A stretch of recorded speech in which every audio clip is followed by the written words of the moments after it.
Hi friends, ఈరోజు నేను దొండకాయ ఫ్రై చేస్తున్నా. దిస్ ఈజ్ దొండకాయ ఇలా డీప్ ఫ్రై చేసి, యాక్చువల్లీ శనగపిండి, corn flour and rice flour 3 item కలిపి కొంచెం పసుపు కారం వేసి ఈ దొండకాయ ఇలా సన్నగా పొడవుగా కట్ చేసి ఒక ½ అన్ అవర్ ఇలా 10 మినిట్స్ అలా పెట్టుకోవాలి. సాల్ట్ వేసి పెట్టుకోవాలి. తర్వాత ఇలా డీప్ ఫ్రై చేసుకోవాలి. ఇలా ఆయిల్ వేసి దానిలో వేసి మంచిగా ఫ్రై చేసుకోవాలి. ఈ ఫ్రై చేసినాక డీప్ ఫ్రై అవుతుంది. డీప్ ఫ్రై అయినాక తీసేసి ఇదిగో ఇలా ఉంటుంది. ఇలా దొండకాయ ఫ్రై ఈరోజు మాకు స్పెషల్ ఇది దొండకాయ ఫ్రై.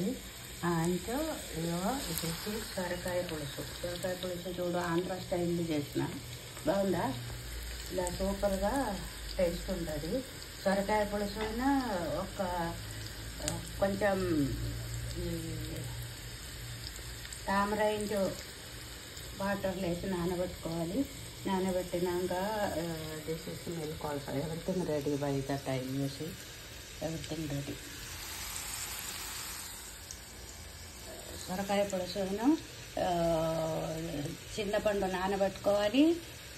నానబెట్టినాక ఒక 2 టేబుల్ స్పూన్ ఆయిల్ వేసి, ఆయిల్ వేడి అయినాక పోపు గింజలు వేసి పోపు చేసి ఒక 10 పీసెస్ ఆఫ్ గార్లిక్ మీన్స్ ఎల్లిపాయ దంచి వేయాలి. దాంట్లోకి కొంచెం మనకు ఉల్లిగడ్డ ఇష్టం ఉన్న వాళ్ళు ఉల్లిగడ్డ కొంచెం వేసుకోవచ్చు. కరివేపాకు, కొత్తిమీర ఉంటే కొత్తిమీర అన్నీ వేసి మంచిగా మరిగినాక ఒక టమాటో వేసి మంచిగా ఈ టమాటో ఉల్లిగడ్డ సాఫ్ట్ అయినాక దానిలోకి ఈ సొరకాయ వేసుకోవాలి. సొరకాయ చూడు, ఈ సొరకాయ ముక్కలు వేసుకోవాలి.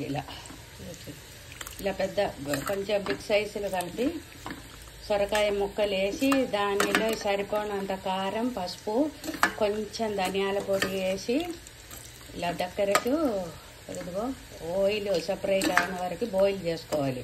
బాయిల్ చేసి చూసుకుంటే సూపర్ టేస్టీగా సొరకాయ పులుసు, దొండకాయ ఫ్రై. అండ్ దిస్ ఇస్ దొండకాయ fry for us today. Thank you so much.